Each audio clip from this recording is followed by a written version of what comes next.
Welcome everybody to the Seller Club podcast. My name is Glen with the YouTube channel Hustler Hacks, and Anna is here with a bright background. Hold on, Anna first.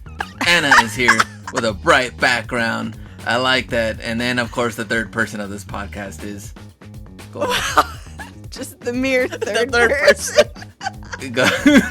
Wow, this is really.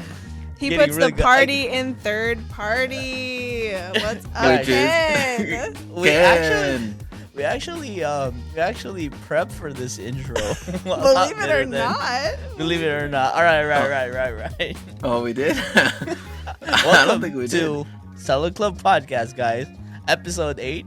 I'm your third host, Ken, the Hustle Bee.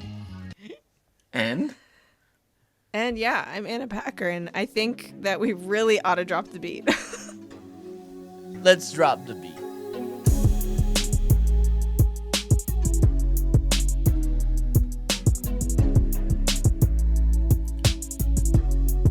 So, episode number 8. Our topic today: addicted to reselling. At what point does reselling become an addiction? And spoiler alert, I'm probably addicted, so we don't have to continue. This whole thing's done. And so there, you guys happy already? I'm addicted. There. I'm Glenn. I'm an addict. Yeah, just reselling. All of a sudden, it just becomes like an AA meeting or something. Yeah, exactly. I mean, it's super relatable question. That's why we're talking about it. Yeah, and I mean, you did raise this question, and Anna's like, that's a great topic, and let's talk about it. And Anna, tell us a little bit about background of how this podcast is gonna go. Background of how I don't know if I have background for that. I'll tell you a little bit about why I'm excited about this question. Okay. So, well, my previous career, my professional background is in clinical psychology. Master's level therapist. I, had a private practice for years. I taught many undergraduate psychology courses, like a whole lot of the catalog. And I didn't specialize in addictions or anything, but in the world of psychology and helping people, the helping professions, like this is like a huge area. Like all kinds of addiction touches so many people's lives. And, so whenever Glenn asked this question, and this is like increasingly a question that people have about behaviors that are not substance related, although diagnostically we pretty much only talk about addictions in terms of substance abuse type of stuff. There's a couple exceptions, which I am going to talk about that later, just so we're nice and clear about all of it. But I love this question because, there's a lot of things about reselling that lend themselves to things that feel like addictive behaviors that might have something to do with addiction, that are compulsive, that are, really rewarding, that can cause problems and be unhealthy. Like there's just a lot of like through lines that do relate to what we do. And so it just opens up a really interesting conversation, I think. So I do feel like I have enough of a background in this world to have kind of an informed conversation about it. And then from the actual reseller side of it, all of us have a very informed background to discuss like our own experiences and kind of our take on it. So, as soon as you asked this question, Glenn, in like an earlier episode, I was like, ooh, that's a really interesting question. And we should actually kind of deep dive into this and explore it because even though there's no way anybody should leave this episode with a diagnosis in their mind or like a label of some kind of like, oh, I'm addicted to this or so-and-so's addicted to this or whatever. Too late. Yeah, right. I mean, Glenn already said Except for Glenn. He's already thrown himself under the bus. Wait. Let me ask this question. Can an addiction be good? Or has it always been negative? Well, that is a good question, and that's why I've done things like pull an operational definition for addiction into this episode, because Okay. I mean, are there things about addiction that could be construed as good, or if they're not damaging, could they be involved with an activity that is ultimately good? yes, maybe. If it's I an think actual addiction, I would argue no. Because by definition, an addiction is not healthy. I want to be addicted to good things. I want to be addicted to doing good. Right. But can't some good things go too far? Well, they have said that anything in excess is not good. That's right. And that's kind of one way of defining addiction. So, okay. I like this. Yeah, Glenn, I think we're going to come out of this episode smarter. Yes, well, definitely I hope smarter. So. Smarter, hopefully less addicted. No, but or more smarter and or more more. addicted. What? Probably not more. Smarter and more addicted.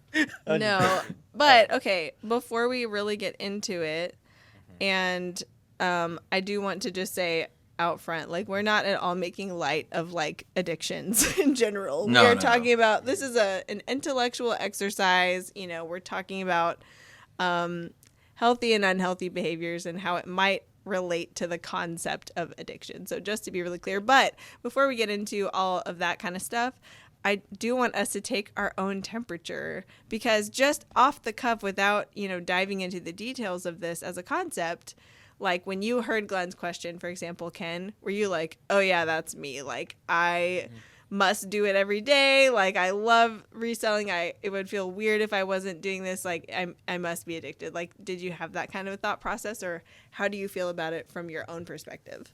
Yeah, I think especially like in the early days, right, when there were such excitement and what they call like the reseller honeymoon period, that you just can't stop, and you build like habits of always doing it. Like I remember every time I have $200, I have to go. Yeah, I have to go.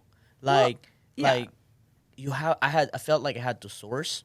And then when there were times that I didn't have money to source, I actually felt weak. And literally JC called me out like, babe, like, just go source, because you're down. Like, like my mood is really down, especially in the beginning, because you're doing it for so long, so often, and the reward is always there. So I was like conditioned by reward, and I felt like I need to do it. If I'm not, then I don't get that reward feeling.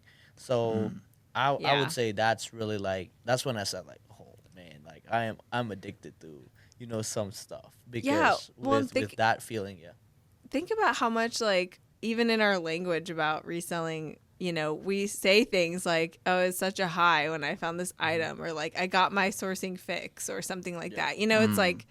It's like got scratch the itch, like that, right? Like it's got all these connotations. Like we already talk about it like that, and so many people do. The thrill of the hunt. Yeah, like I hear Glenn saying that all the time. Thrill. I mean, Ross even has a sign in the front of their store that says "Thrill of the Hunt," and they want you that's where it's tag from? them on IG and So, well, I'm pretty sure Goodwill's like that too. I would think. I'm not getting like deeply into the like neuroscience of this in this episode, but like so much of the hard hitting reward system stuff in your brain has to do with like the anticipation of the reward, and like not necessarily just getting to the destination or like achieving the feeling or achieving the goal. It's like the hunt. It really is the hunt, right? It's like the pursuit and the anticipation. That's like so much of it. And like, that's why probably why sourcing is like arguably the most fun part of what we do, right? Like sourcing it and selling it. But selling it is a reward too, right? It's the cha-ching. So it's like which even that noise on its own could be like a trigger type of thing to it where is. It is. Oh. There was that'll boost your mood. Yeah. Yeah, we lost that we lost that in one of our like our dedicated reselling phone, and I was like one day I literally sat down, uninstall the app, and if it doesn't work, reset the whole phone. I was like, we're getting the so cha-ching hard. back. Yeah, we're working so hard not to get a cha-ching. I'm like, to get a vibration, like, no, that's not Honestly. enough. Like, I want it as loud as I can, and then you go to public place and you didn't mute it, and then you're embarrassed. You're like, oh, who brought the cash register here? When you're out there sourcing and you're like, oh, yeah, trying to be I'm not a incognito, reseller. blowing your cover with the cha-ching. Yeah. That's hilarious. That would be a great question for like Instagram or something. Like, have you ever blown your own cover as a reseller? Because Exactly. your cha-ching goes I knew off. that guy was a reseller. He was checking comps. Yeah, he wasn't texting his sister. I know. checking Exactly. Yep. I could definitely see Hilarious. that. So Okay. where do we want to start on this? Yes, I was going to say, well, I have done a little homework for this because, again, it's like a pretty loaded topic and we want to do it justice and also just be really clear about what we are talking about and what we're not talking about. So I actually pulled a model for like basically an operational definition, a working definition of what constitutes an addiction from an actual behavioral science journal article. It's a little bit older now. It's from 2005, but I really liked this model for our conversation. Obviously, lots of different researchers have different little criteria. They have different definitions of like what exactly they're talking about when they're researching addiction. So I just thought this one was like pretty well suited for, us to apply it in this way and to kind of examine it through the lens of reselling. So I pulled that out. So I'll walk you guys through that and we'll talk about the components of it. Oh, and I guess, Glenn, we already know your temperature. We already know that you think you're addicted to I thought about it too much, so yeah. You asked the Hopefully that question temperature already. goes down. Yeah. I've been thinking about it for 4 weeks. Come on. Yeah, right. I have like a reseller fever, and I need to bring that down. And the only cure is more cowbell for sure. Yeah, exactly. It's got to be like a cowbell on like a Texas Longhorn, though. Yeah, and I feel the same. Like, I think I have some tendencies, some compulsive tendencies, in general, and reselling definitely can amplify those. So if I don't have good, like, guardrails for myself in my behaviors in my business, I could easily just, like, chase the dopamine all the time, right? I could easily just, like, source until I have a giant death pile and not do the other activities in my business that actually make it move through and create income. I could just do the fun, rewarding parts and not tend to the rest of it. So yeah, I think that I would definitely have tendencies toward that. But I think for the moment, a snapshot of now, like I wouldn't consider myself to be like actively, operating like addicted. Yeah. But because I have things in place to help me not do that. So that's my official answer of my taking my own temperature. But yeah, so let's talk about this model. So I'm going to like link to this article in case anybody wants to see it. But again, like this is not a diagnostic tool. We are not diagnosing ourselves or anyone else. Actually, we're just having a conversation about it. But the model that we're using defines an addictive behavior. Okay. So we're thinking about reselling as a behavior or like a set of behaviors, but that's any behavior that features these 6 things: salience, mood modification, which Ken already mentioned, tolerance, withdrawal symptoms, conflict, and relapse. So I really liked this model because the author, whose last name is Griffiths, argues that any behavior that fulfills these 6 criteria can be defined as an addiction. And one of the things that he was actually studying and talking about in this original article was actually about social networking, which I think is really interesting and kind of has a similar feel to like how we operate our businesses online and with social media and through like selling apps and stuff like that. So I thought, again, like that might be a good, that's why I wanted to pull the model from this article instead of a different one. So, yeah. So, diagnosing anything of any kind is really complex and it's really personal. So this isn't that. This is not medical or professional psychological advice at all, just to be super clear. And it should also be noted that, like I was saying earlier, pretty much addiction is relegated to substance related issues. Like there aren't really any behaviors that are diagnostically considered like behaviors that are actually diagnosable as addictive, except for gambling is a very recent addition. And that is the Oh only wow. behavioral thing that's in the DSM, which is like the thing that defines all the different mental, diagnoses that you can have. So you're saying all like substance, and then there's gambling. Yeah. Oh. I Yeah. think It's, gambling has also been on an all-time high right now yeah. with it being so easy to gamble on your phone, Oh, yeah. and so All many that states have legislation changed approved. fairly Hmm. recently. Yeah. Well, and it's like, so for anything to make it into the DSM as a diagnostic, something that could have diagnostic criteria or an available diagnosis, it has to have so much robust research behind it. And so Hmm. that's part of the thing here is that like behaviors have not been studied enough to have enough robust empirical evidence to be included. So gambling is just now making it in there because it has the most research. So check So this out. yeah. Um, a reseller that doesn't check comps, that just keeps buying, is a gambler. Yeah. Pretty Yeah, much. true. I What do you mean, think? yeah. Hey, if you're not researching comps, you just keep buying, you might be a gambler. You're not a reseller, and you could be addicted. Or Yes. maybe like a hoarder type of thing.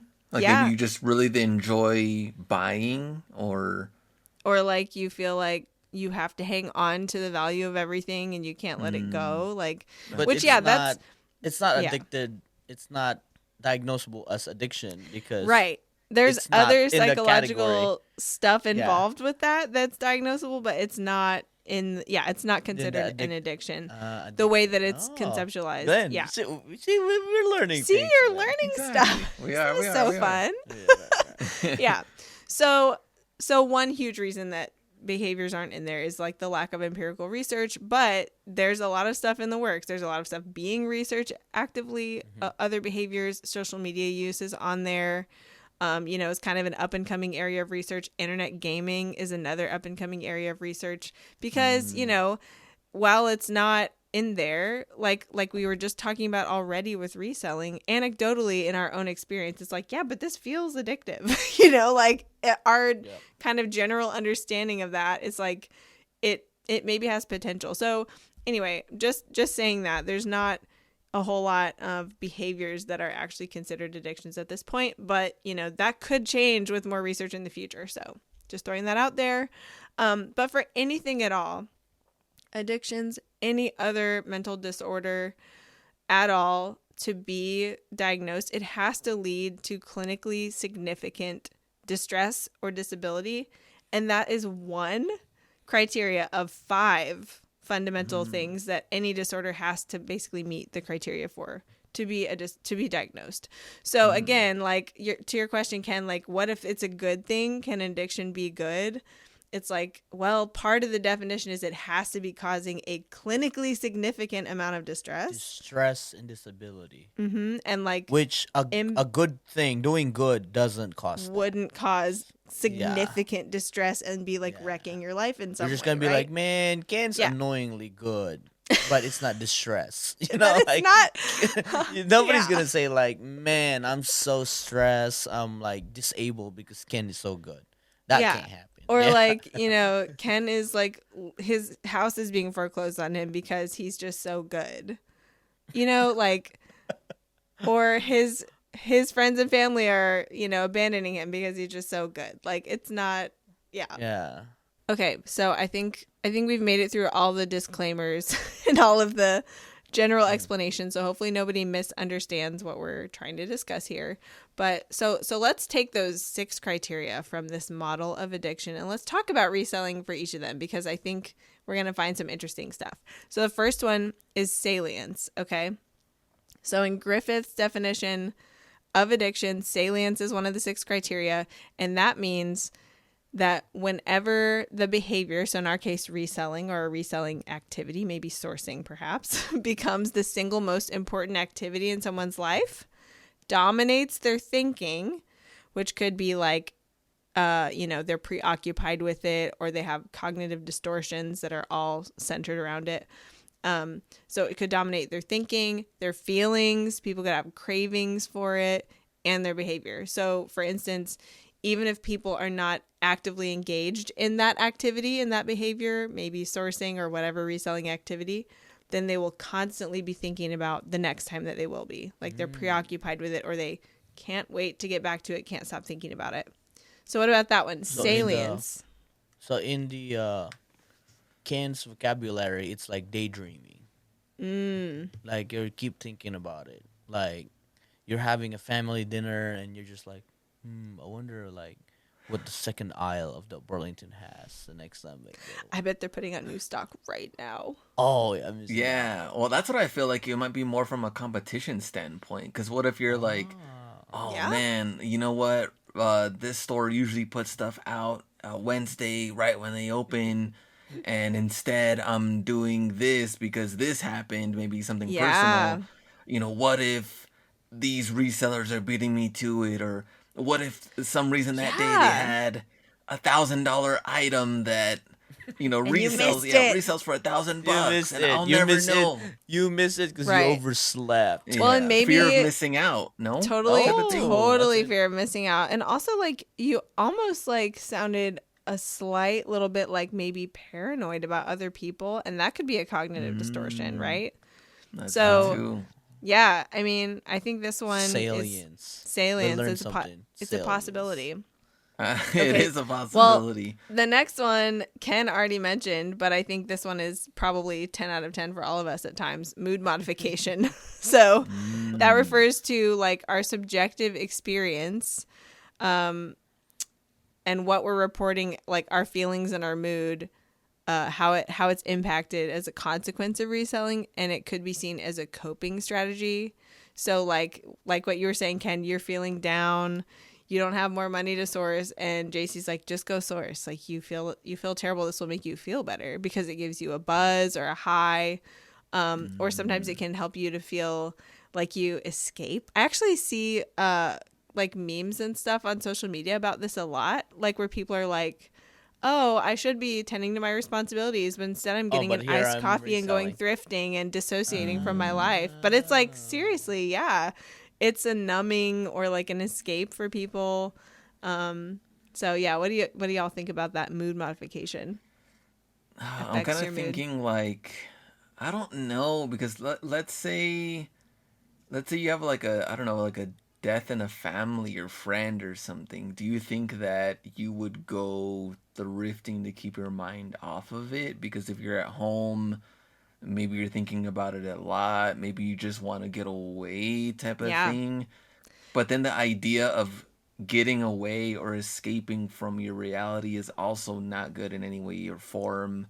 Whether it's reselling or not, like Yeah. you can't just escape anything. Yeah, from it's a real coping world strategy, right? problems. Like yeah. Yeah. trying to like I Mm-hmm. suppress a feeling, replacing it with something that you know is always gonna give you a good feeling, right? Yeah, I would say 10 out of 10. I have literally done that and got like, I've had some horrible losses in my life, you guys. And I have definitely been like, I am in the deep, dark hole of grief right now. And I do just want to go walk through a thrift store and look at every single item because it feels normal and it's comforting.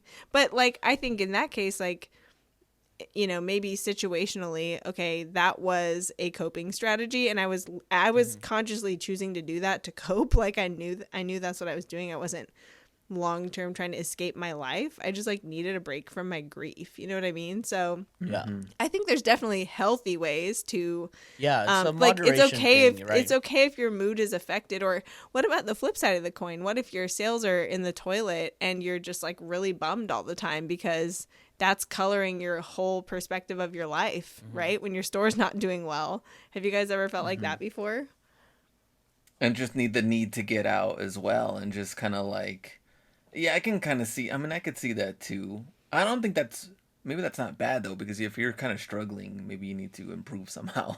Yeah. So maybe you do need to get out there. Well, what about your? If I your just spend fighting, a little more money on better inventory, you It'll know, fix like it. you'll yeah. fix it.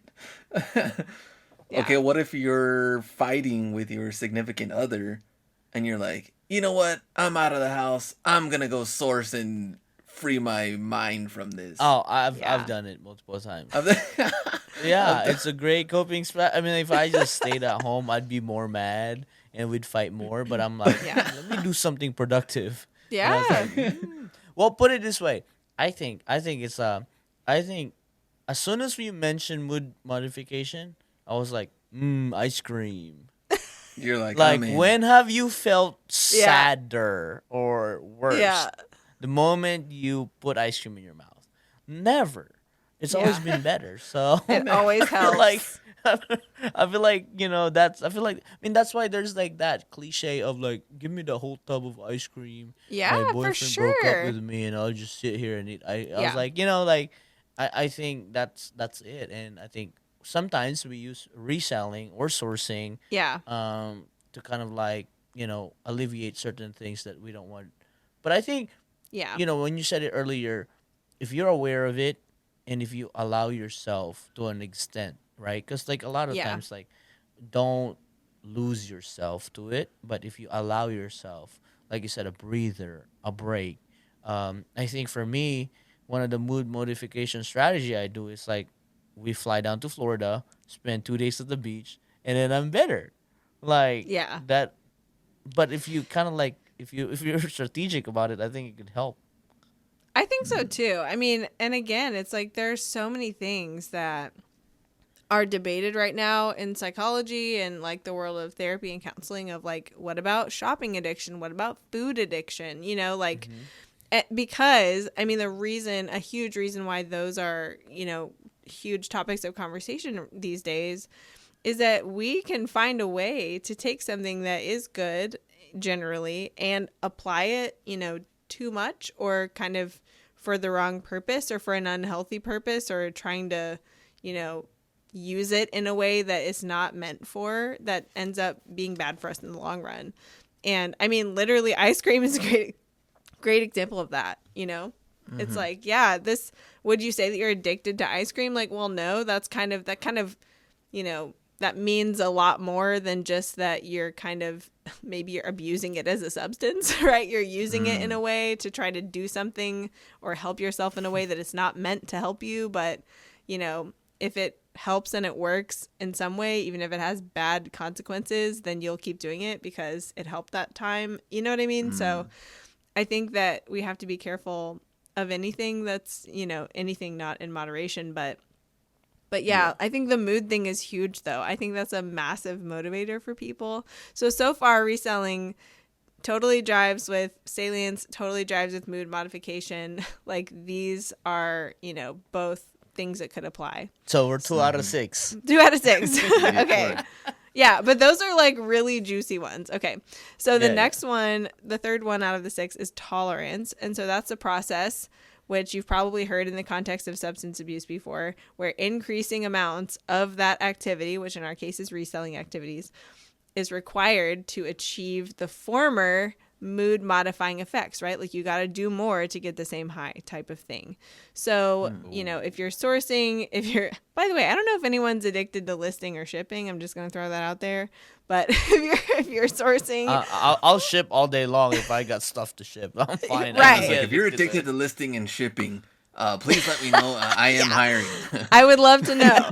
No, but seriously, hiring. it's like when you're done shipping, I need that addiction. You're not like, oh, I wish I had like 20 more things to ship because I just love packing boxes so much. It's not. It's not the same. But anyway, says the person named Anna Packer. listen.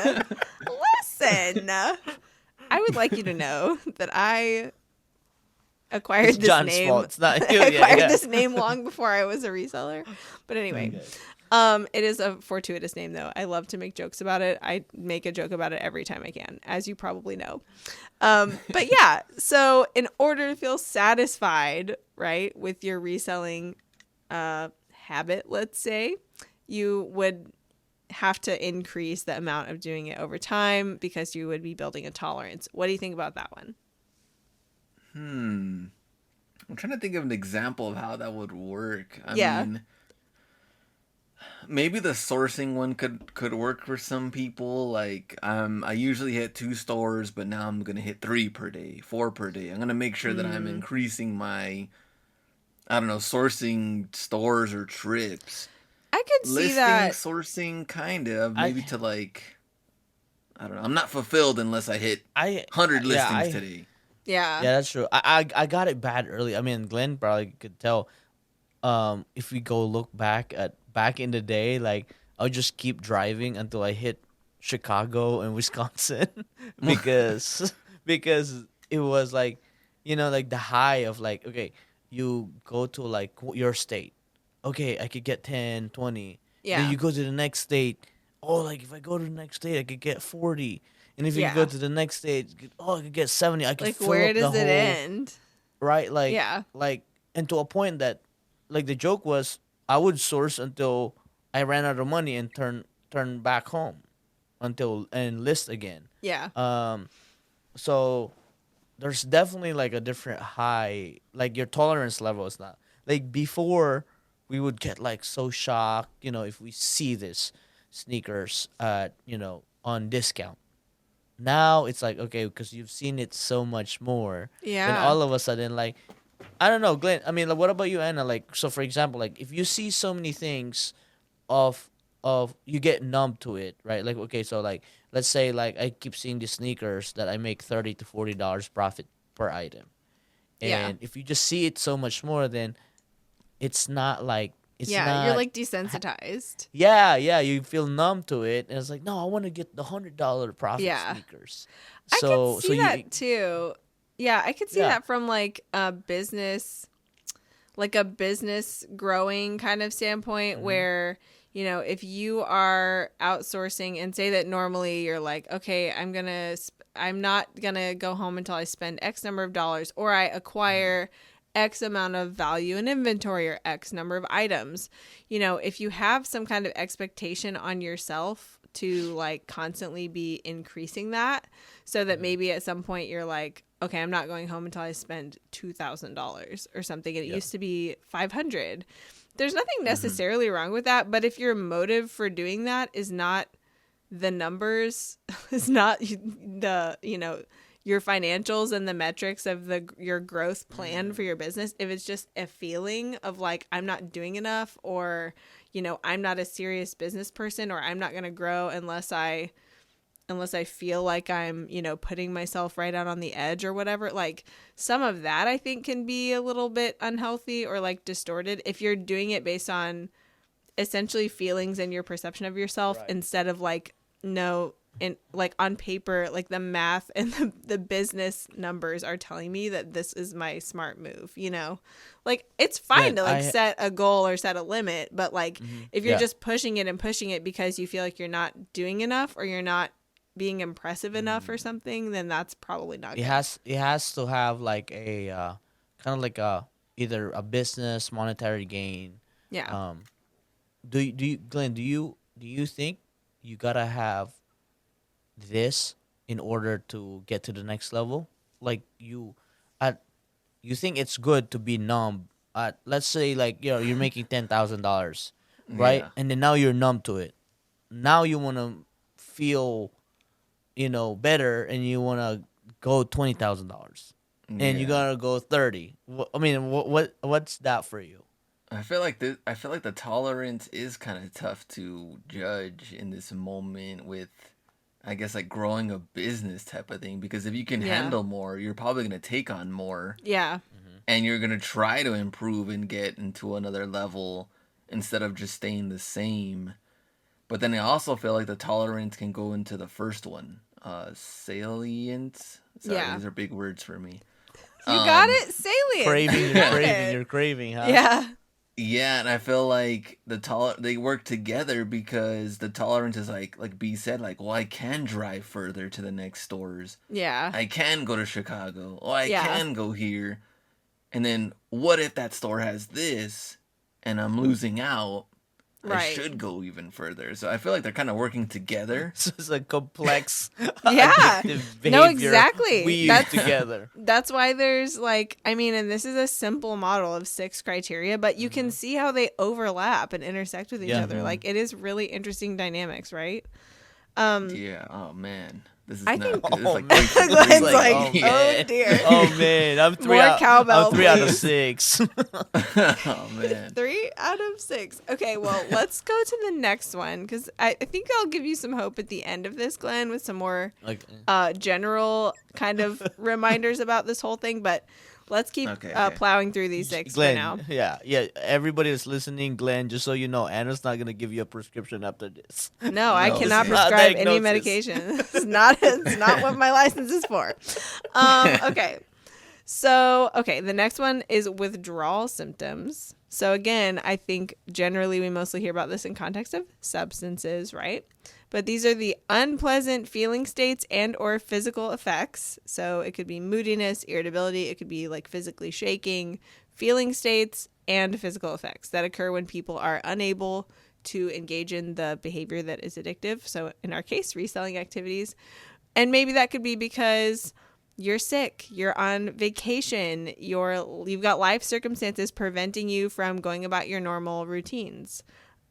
Is there a big impact to the extent that you would say it's a withdrawal symptom if you for some reason are not engaging in those behaviors? Well, what's funny because like I had a friend that was like, me and the family when they went out of town. It was like him, his wife, and then his son. And of course, it's like a new city. They're there for vacation, but he's already like, know where I it's have to going. see what this store has. Yep. You're in Yep. a totally different city. Sourcing on vacation. I'm telling you. Exactly. You're Not there shipping for or that. listing on vacation, I would like to add. That's true too. Sourcing. And It's sourcing. I think he said, he made up something because like they needed, they didn't even need it, but he was like, well, let me run into the store real quick and go get, yeah, like me get diaper snacks. Let or me get something, yeah, snacks. something food or something for the family. And so the wife was just like, oh, okay, that's fine. Yeah. But then he was in his own head like, oh, should I sneak out to this store, while I'm there? Before Yeah. I get this stuff. And I think it was kind of going back and forth. We're going I to don't talk remember about if he went hiding or the not. behaviors too. Oh, man. So I don't Oh, remember man. if he went or not. You're asking for a friend, right? Yeah, yeah. Yeah, Glenn No, doesn't go on this is the vacation. friends. Yeah, Glenn I doesn't don't go on vacation, vacation. so This is for a friend. Yeah, this So this can't be clearly Glenn. This can't be me. Yeah. No, this is so many resellers though. I'm not even kidding. no, It's I like, can definitely see that. I'm though. supposed to be relaxing and not thinking about work right now, but there's a thrift store right here. Yeah, is it because it doesn't sometimes feel like it's work? Because it's also fun, kind of? Or? Yeah. I mean, I definitely think that's part of it. Like, yeah, I don't want to get too far ahead of myself in this comment, but like I think if you are in general, your reselling business is a way for you to avoid or escape other parts of your life, then that is like where this is gonna show up. Because if you, like, for example, like I was saying about shipping earlier, you're never like, oh man, I wish I had 20 more boxes to tape. Like, I just love taping boxes so much, but it's like, if you're done with your activities for the day and you are satisfied with your behavior in terms of your reselling, like, tasks that you have to do, like, what really helps you be able to do that is if you are then transitioning to, and now I get to go do my regular life stuff in my life that I enjoy, in my relationships with people that are fulfilling, in my other activities and hobbies that I enjoy doing and are also fulfilling. If it's the only fulfilling thing in your life, then that's way out of balance in the fulfillment area, This one, it's kind of funny though that the 4 that we've talked about so far, wait, it was 4, right? Yeah. Withdrawal symptoms for That they're all kind of related to the sourcing part though. Uh-huh. I mean, nothing really is like, yeah, like you said, with listing, shipping, nothing like that, Yeah, I think they could be, but it's like nothing about those other activities is as inherently rewarding, Like, it's satisfying, maybe, but it's also just like there's no element of surprise in those things. It's just like, I don't know. It's the Yeah. kind of mundane tasks of the business more so. The fun, But Yeah. the fun is the addicting part. yeah, I mean, kind of, yeah. So, okay, well, I think the next one can actually maybe encapsulate more of it, because how do we spend our time, right? We spend our time on more than just sourcing, hopefully. Probably spend a lot of time listing and shipping and administrating our businesses. You know, we're doing all these other tasks too. So the fifth one, let's just get into it, is conflict. So that is all about interpersonal conflict between you, me, right? The person, the reseller, and those around that person. It could also be referring to conflict with other activities like your social life, other hobbies and interests. And then also it can be internal conflict, or also called intrapsychic conflict. So those could be subjective feelings that you have, a sense of maybe losing control, like you can't stop the behavior. And, you know, shame definitely shows up on this radar too. But so any kind of conflict in those areas, conflict with, you know, your significant other, with your family, with your friends, with people that you would be spending time with if you weren't constantly working, right? I mean, we've all heard the term workaholic, right? So could be that. Could be, yeah, just your business coming before everything else, pushing everything else out. Could be intrapsychic, or like internal conflict. Could it be like, for example, like putting your health on hold Yep. and being unhealthy because this is more important, right? That's Yeah. part of it. Could be. Well, I'm guilty. I'm guilty. For Well, the I would longest say time. I'm gonna go out on a limb and say most resellers put their Yeah. health at Well, risk I compared mean, I would to say like most entrepreneurs, I would right? say In that a too. way, like, Yeah. or people that are trying to get ahead, right? Because Yeah. to get ahead, you got to sacrifice something, You and a do. lot of Yeah. times you sacrifice health for convenience, right? Like for me, building the business. Huge shout out to Dollar Cheeseburger and Dollar Fries. Yep. Dollar ramen sweet noodles. tea, Ramen noodles, like baby. like huge shout out to the dollar things, Yeah. to the dollar store, you know, like Yeah. because you're replacing, you know, convenience over, like, instead of you, you know, having to, because you say, like, people say, like, oh, being healthy is expensive. Yeah. No, it's expensive if you buy it outside, but if Yeah. you make it, it's not really that much different.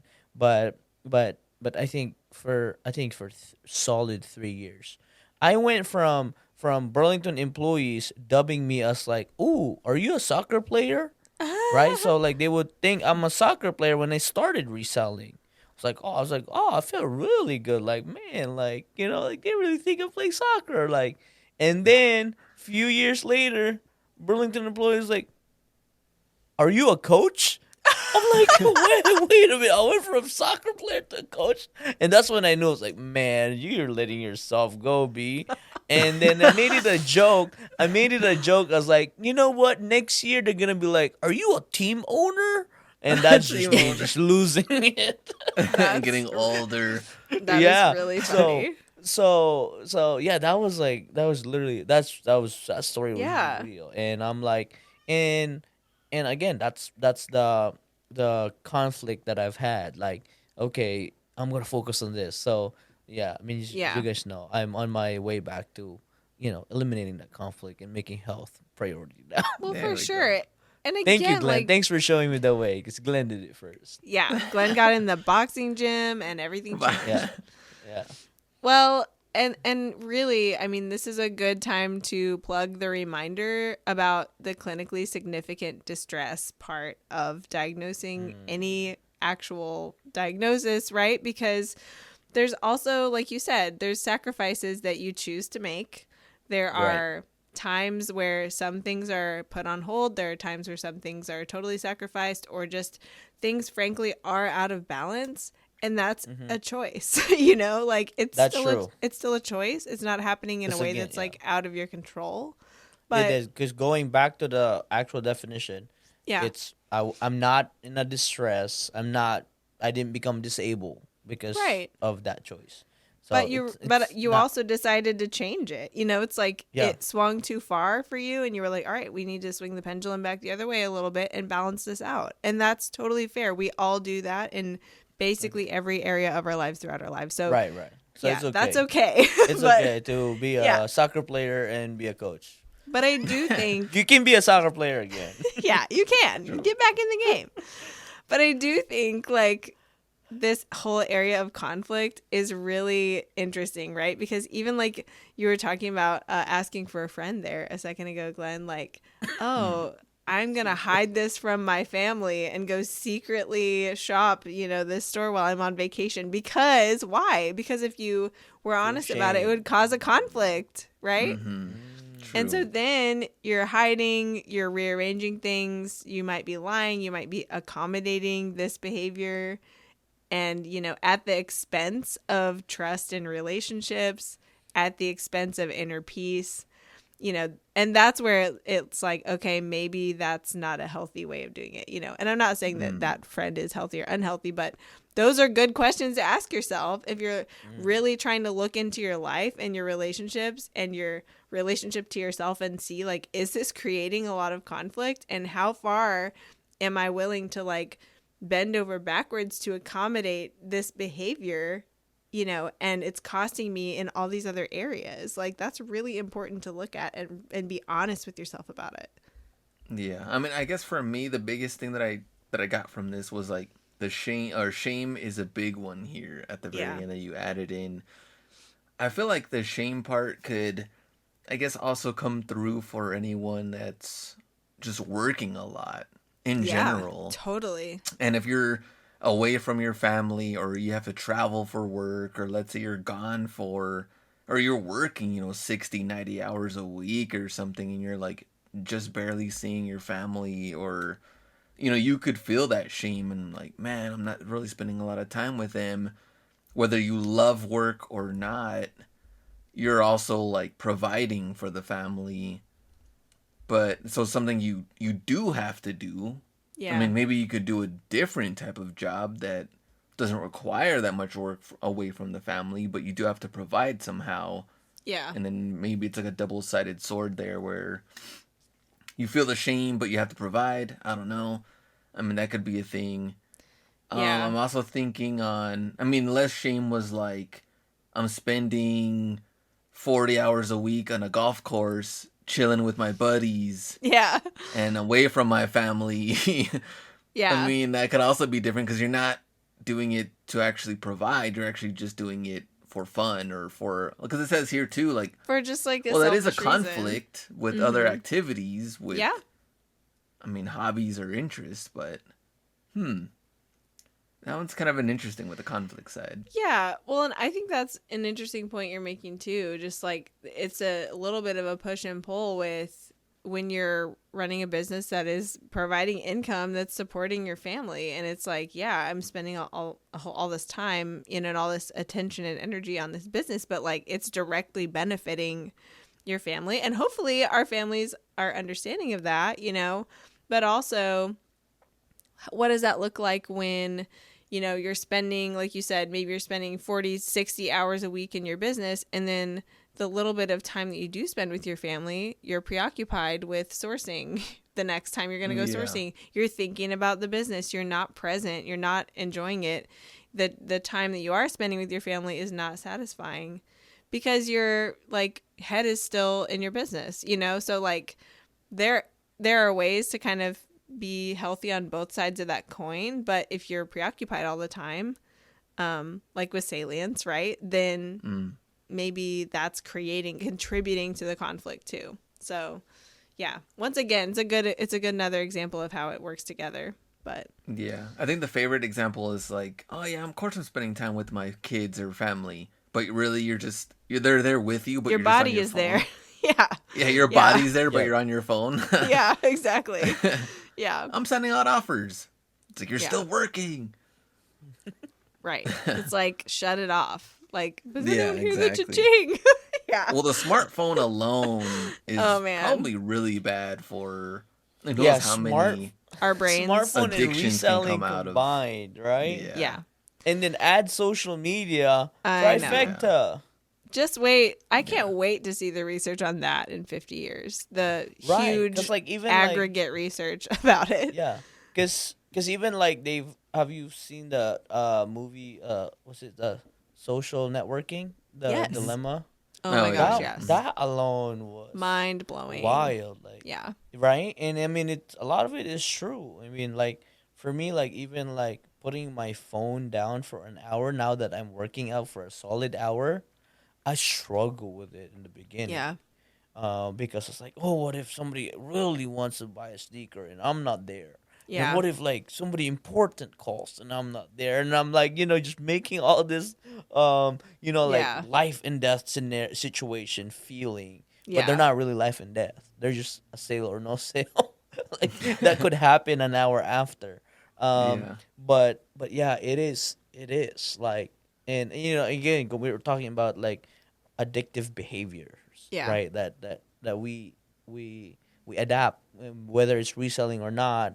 I think this is really good. Kind of like a good pause that if as long as you're aware of it, and again, you could identify that, okay, there are sacrifices to be made at a certain point, but it can't be all sacrifices, because at the end of the day, if you're sacrificing family to Yeah. provide for your family, then it's Yeah. backwards You're at that shooting point. yourself in the What's the foot. point? Yeah.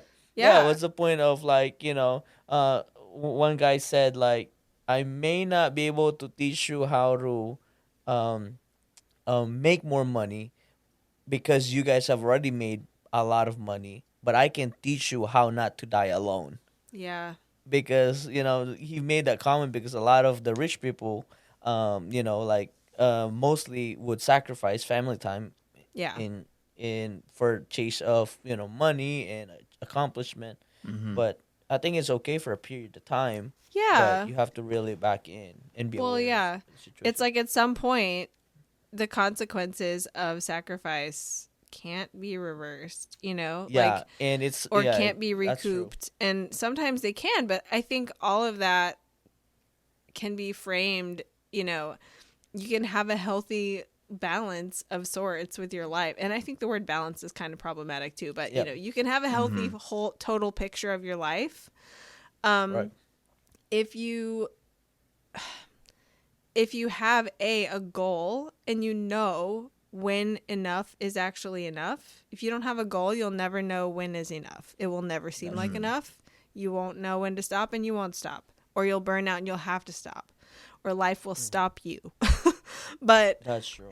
it's also like having the life that you actually want, you know, going on around the business, I think is really important. And I think that's a missing piece because we get so excited and so hooked into building a business and like all the excitement and the fire of that. And it's really motivating and we work really hard for it and it's really rewarding.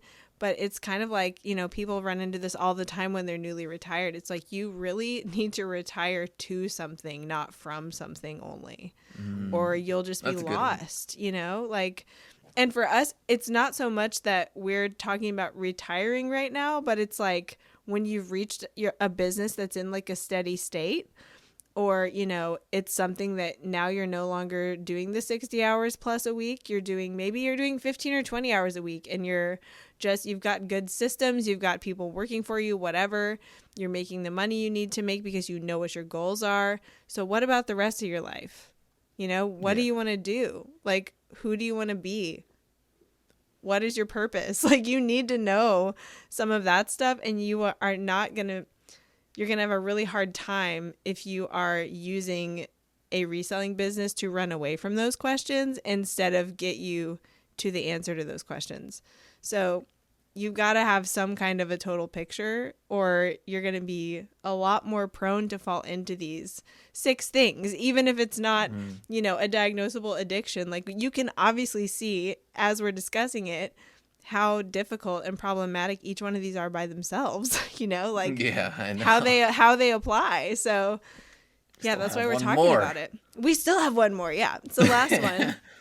Let's do it. Relapse. Okay. So this is just a tendency for repeated reversions to an earlier pattern of excessive behavior, so reselling activities, to recur for even the most extreme patterns, like typical of the height of your activity to return after periods where you kind of get it under control. So let me say that in like a simpler way. So say that you are doing 60 hours a week plus, right? That sounds like a lot to me. So that's why I keep picking that number. Let's say more than 40 hours a week is a lot to me. So let's say 60 plus. You're sourcing all the time to the exclusion of everything else, right? You're not seeing your friends and family. You're not taking care of your body. Bettering your health. Yeah. You're not, in any kind of community. You're just going hard. And then you go like, okay, wow, this is really out of balance. I'm going to just, cold turkey, like make a plan, be strict. I'm only working 35 hours next week. Great. You have a regimented plan. You stick to your plan for a couple weeks, and then maybe you feel bored, or maybe something bothersome happens, or maybe you're having a conflict with someone in your life, and you're like, you know what? I'm just going to throw myself right back into it. And then all of a sudden you're doing 60 plus hours again, like almost like a default. And, you had it under control. You worked hard and concentrated your efforts, were able to control it. And then whenever, things weren't going perfect or the kind of novelty of that wore off, you just went right back into full bore. So that's kind of what it looks like. What do y'all think about that one?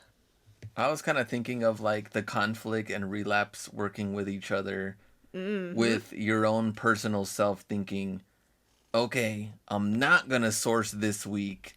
I'm only going to spend time with my family. Oh, yes. And like whatever swinging happens, too far each happens. direction. Yeah. Yeah. So you're in your own head. You already have that conflict of like, I'm not doing that. I'm sticking to this. Yeah. Then it's very day extreme. 2 comes around and you're like, man, I got to go source. Like, I know I said I was going to spend time with the family, but this is the second day and I just need to go source. Yeah. Man, So I would see it. Those are kind of like.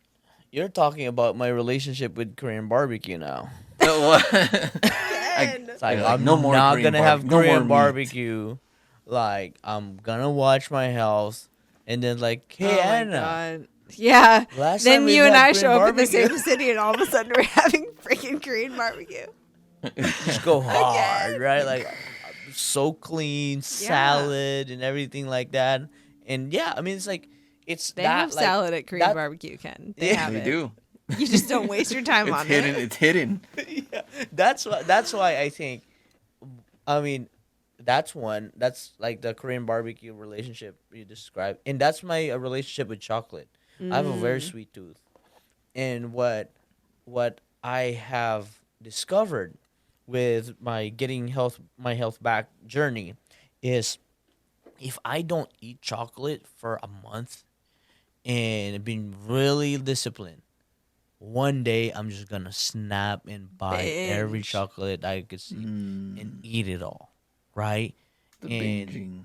yeah, so what I found out is like now I have like it's controlling it, right? Like I said earlier, like anything in excess is not good. So now like I eat like a line of chocolate in the whole bar instead of the whole bar. Yeah. Like my favorite right now is like the Reese sticks, and I get the one that has 4 sticks. What's a Reese's sticks? I mean, I can't eat chocolate, so I'm out of the Yeah, loop on this so one. it's kinda like Kit Kat or Yeah, it's like Twix. It's like Twix, but Reese's, right? And there's 4 And- instead of 2. And there's 4, right? There's Got it. 4. No, and it's like the long one. It's like the big, like the the jumbo pack or something like that. But it's like a Twix size, but 4 of them. Okay. Yeah. And I literally just made a comment. It's like, babe, like I'm doing really good because the pack lasted a week. So that meant I only like ate one, Yeah. and then the next day I ate one. Yeah. It's like the moderation, and I was like, man, I was like really proud because like I didn't like because previously I would have just sat down and Yeah. ate all.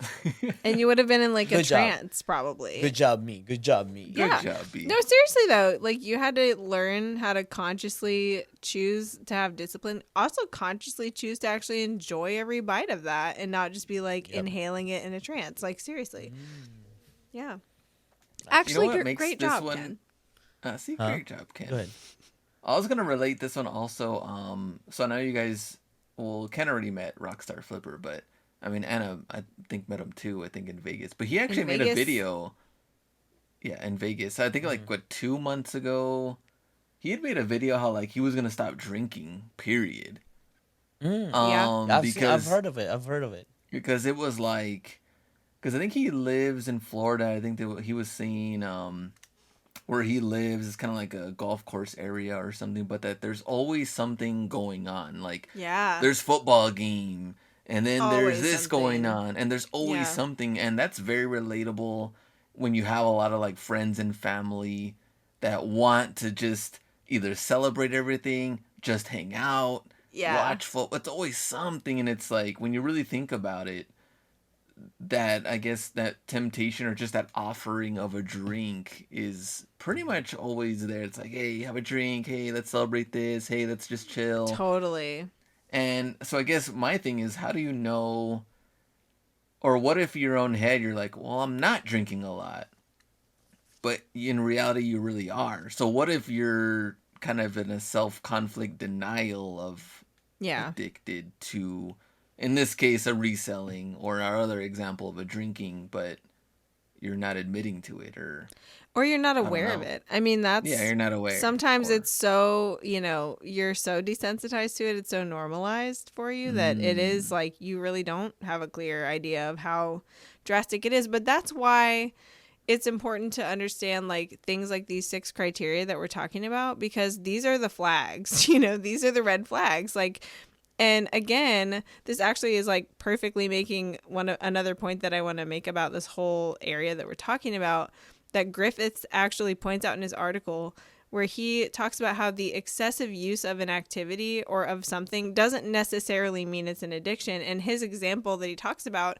is a study, a bunch of studies of excessive internet users, like people on the internet up to 14 hours a day, which sounds like normal for a lot of us now. But this was before everything was happening Since online 2000, mostly. 2005. Yeah, this was 5 or 10. That one might have been from 10. Yeah. But he's referencing another article that he wrote. But I'm assuming it's he. I don't actually know. But anyway, Griffiths, the author, says, studying those people in that case had really few negative consequences in their life. So it's like, well, is it a lot, or is it a lot, by the definition of it's a lot because it's a problem? Like, it might be a lot, but if it's not a problem, then it's not a problem. So that's hard though, because when you're not able or willing to be honest and accurate with yourself about that, and maybe a lot of times it's a combination of ability and willingness. Like if you're just literally not all the way aware of it, that's one thing. If you're in kind of a willful denial where you're just avoiding it, ignoring it, but you are aware of it, that's another thing. Sometimes it's a combination of both, but like it's hard to decide that it's enough of a problem or not to like do something about it. But I think it's interesting because people choose sometimes to do just total abstinence, like I'm just not going to partake of whatever it is at all, and that's the clear path to not have it create negative effects in my life, is to just totally abstain. And that is the way for a lot of people. Other people are able to learn how to practice moderation, and that works for some people, not everybody. Some people really need one way or the other way. So, it's not one size fits all. But yeah, I think the real telltale thing is like, how problematic actually is it? And if you're not sure, then, these are some ways that you can measure up your experience. And also you can ask people that know you. You can ask people That's that true. see you, that love you, that are affected by your choices, that are affected by your behaviors.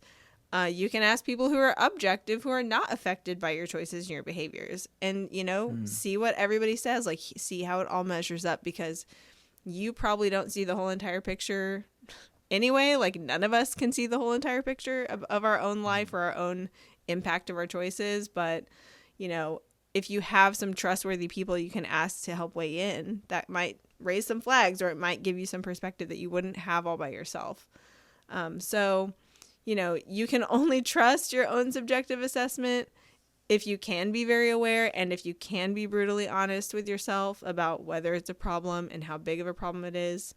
And, if you're able and willing to do that, then maybe your opinion alone is enough. But that may not be the case for everybody.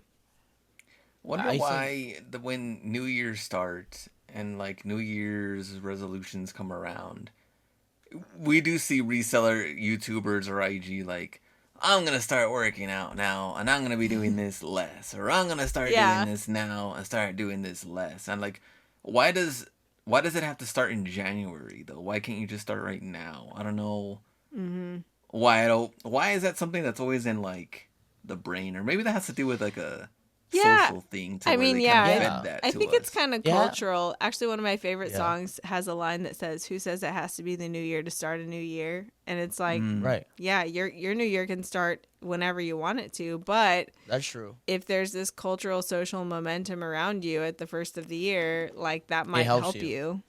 Yeah. Mm. It's a conditioning for sure that Mm-hmm. a lot of people has to rely on it to change something. Or Yeah. for me, I'm anti it, that I cannot start something when everybody is starting it. Just a Like little I contrarian. Yeah, I am. I am. It's like I literally said like August I'm gonna start my health journey. That by New Year I'll be flexing on You're like, them. where have you So guys been all this yeah, where you time? at? Like like yeah, yeah. So That's yeah. funny. So I think there's two things there, but what I want to like circle back is when you said like about being aware, right? Being aware is really important, and Yes. it's more of like auditing yourself, Mm-hmm. being your self awareness. I think like even Gary Vee says it, right? Self awareness is a really like important thing, um, because you don't need to compare yourself to others, but if you're just aware that it's like, wait, my health is deteriorating too Yeah. much, and then you weigh the the consequences and be like, wait, is this worth it? And like that's kind of like what I had to do. It's like, wait, like I'm at a position where I'm not in the negative or I'm not in the hole if I work out 1 hour a day. Yeah. Um, so I think we have to find that ownership of it's okay. I'm sacrificing this. And I think one of the things that we have to communicate that to people, and to the people that especially we care about. I remember when I told my parents that I can't come home, I can't spend X amount or 2 grand for a ticket and miss out on opportunities that is gonna happen when I'm out of the country. Yeah. And I've communicated to them, and it turned out to be actually good. And then my mom said like, yeah, I understand, like, and they saw my sincereness and my passion for what I'm doing. Instead, what Mm-hmm. happened is they actually wanted to support more of what I was doing, because like, man, if this guy is willing to sacrifice X amount of things, then you truly care about it. So Yeah. I think it becomes a problem when we just assume things and not communicate it to our significant other or our Amen. families around us. Mm. Then there's assumption happening, there's miscommunication happening. So if we're just, open and be like, hey, like, I can't be at the birthday parties this year. I can't be at the holidays this year. I can't spend X amount. I can't be having dinner and celebrating every accomplishment Every all our single friends have. event. Right. Yeah. So yeah, like I can't be at the mensory, weeksary, anniversary, or 13th sary, whatever sary it is. I'm gonna be there, but I'm working on something really important. Then they Yeah. might actually come through for you and be like, wait, what's something so important in your life? Let's Yeah. fuel the flame. And that's what I think everybody needs to do.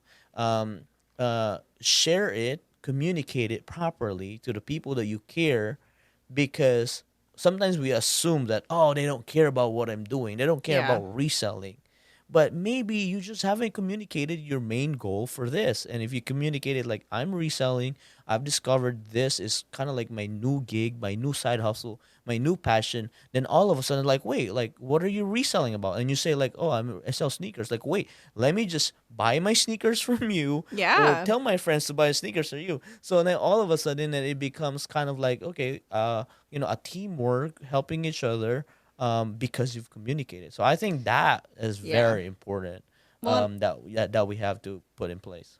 I think a lot of people fail to communicate that because they are afraid of starting a conflict. But then when you are not communicating about it, like you just said, you would miss out on all the potential upside of communicating about it. Not to mention just taking radical responsibility for what you're doing and being honest and, upfront with the people that you care about. And that's, showing them the way that you also want to be treated, which is really important.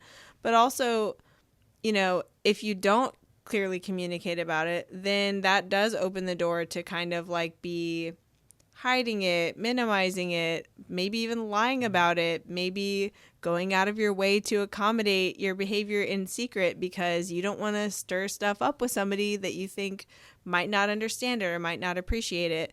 And like not everybody deserves the same level of information and access about your life and your business and your values, but if these are people you care about and they care about you and you generally have a good relationship, like I'm with you, Ken. I think just open the door for them to understand that it's important to you, and you might be surprised how they respond.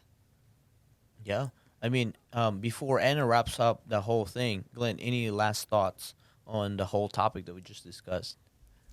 I guess just repeating the same thing that Anna had said, that yes, this is a very complex situation and or topic. So, as Anna said, we do need professionals on this. Do not take this episode as any sort of diagnostic tool, For right? sure. So, I'm a therapist, not your therapist, and also not an addiction specialist. And also, this is not a diagnosable addiction.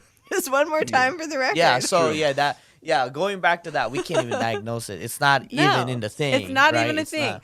But Yeah, it's a helpful it could conversation be. because, Yeah, I did like the yeah, conversation though. I feel like we yeah, could probably go on for another hour if we wanted I to, but know. I do like this. It's super interesting. I mean, thanks for the Yeah, it is excellent interesting. question. Do you see why it was Hmm. so Yeah. exciting to like dig Yeah, into?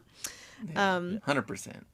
yeah, Yep. and I think for all of us, like on one hand, maybe our life is relatively in balance and we are working 60 plus hours a week and we're loving every minute of it and we're not, sacrificing too much to any major detriment. Okay, great. Well, then that's not an addiction. Also, behavior can be really destructive and really problematic and still not qualify as an addiction.